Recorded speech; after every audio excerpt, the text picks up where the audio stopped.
Many of you remember when Bibles were like this in homes and in churches. Every church had a Bible like this. Every Christian family had a Bible like this, and they put their family genealogy, the weddings, and baptisms and burials. It was all put inside the Bible, and you passed it down generation to generation. This particular Bible was published in 1905.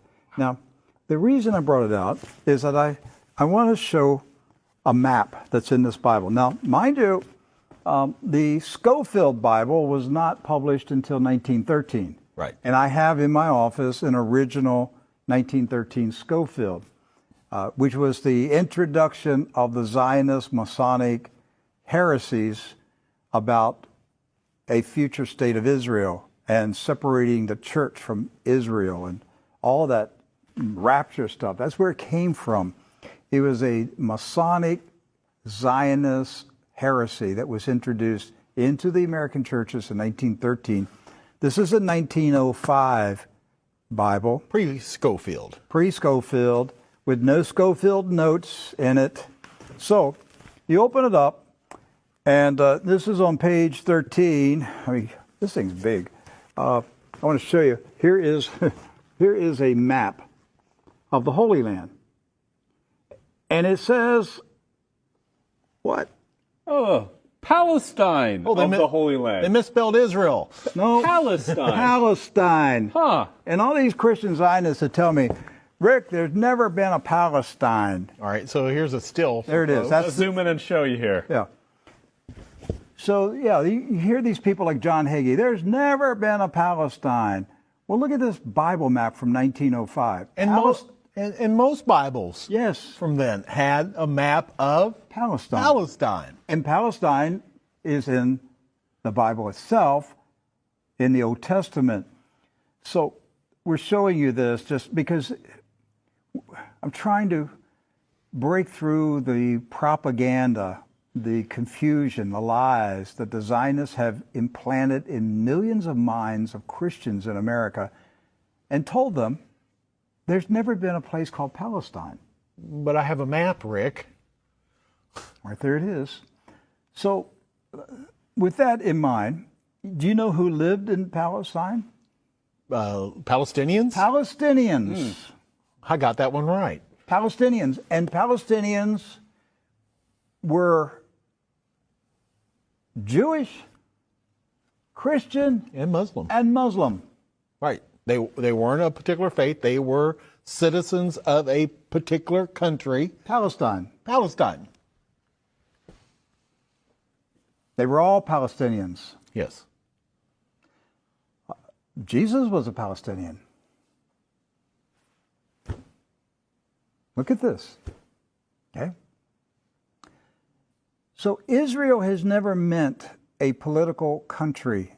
It's always meant the people of God. Yes. The called out ecclesia, the people of God. That's what Israel means. It's not a political country. With that in mind, we're going to show you some of the scenes of the violence that's taking place in Palestine this week, because here's what's happened. Following the 1917 Jewish Bolshevik Revolution in Russia, where the Jewish Bolsheviks went in and slaughtered the Romanov families in a satanic ritual, imposed communism on Russia, killed hundreds of thousands, literally millions of Christians, hundreds of thousands of Christian Orthodox pastors, and burned their churches, and just a horrible attack on the Russian church in 1917 and afterwards. Then they began to infiltrate Palestine in the 1920s and the 30s. In the 1930s, there was a congressman in Texas, Lyndon B. Johnson, and he was smuggling guns and rockets and grenades from Texas to Palestine, putting them in the hands of the Jewish communist terrorists that were infiltrating Palestine. There was no Israel, no state of Israel. It was Palestine. And they crow about that. That's not a conspiracy theory. That's right from the Lyndon B. Johnson Library. The crates were marked Texas grapefruits. The grenades, they were shipped as Texas grapefruits. The same grapefruits that blew up the King David Hotel. Right.